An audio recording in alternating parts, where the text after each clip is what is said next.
How people saw witchcraft and the rituals that went with it changed dramatically and terrifyingly, especially in Europe. It went from being a diverse mix of folk practices and beliefs to being seen as a diabolical conspiracy.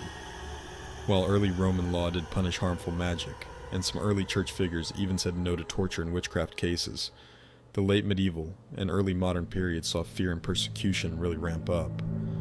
A major turning point was the 15th century, with books appearing that organized and amplified all the fears about witchcraft.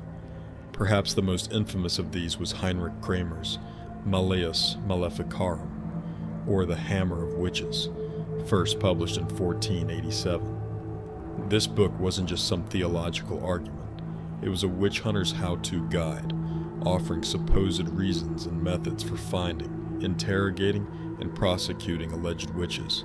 It painted witchcraft as a heresy, a pact with the devil, and an organized attack on Christendom. The Malleus Maleficarum was deeply misogynistic, claiming that women, because of their supposed lustfulness and weaker nature, were more likely to fall into witchcraft.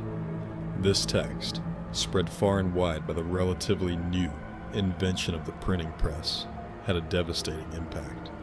It fueled witch hunts across Europe for centuries and played a part in the torture and execution of tens of thousands of people, mostly women. Ideas like the devil's mark, a supposed brand left by the devil on a witch's skin, became key evidence in trials.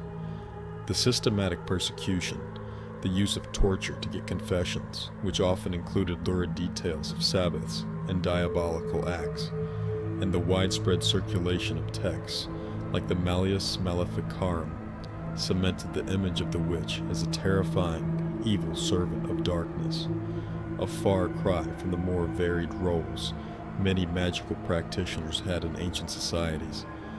The history of witchcraft is a pretty stark reminder of how fear, superstition, and power can twist beliefs and lead to horrific outcomes.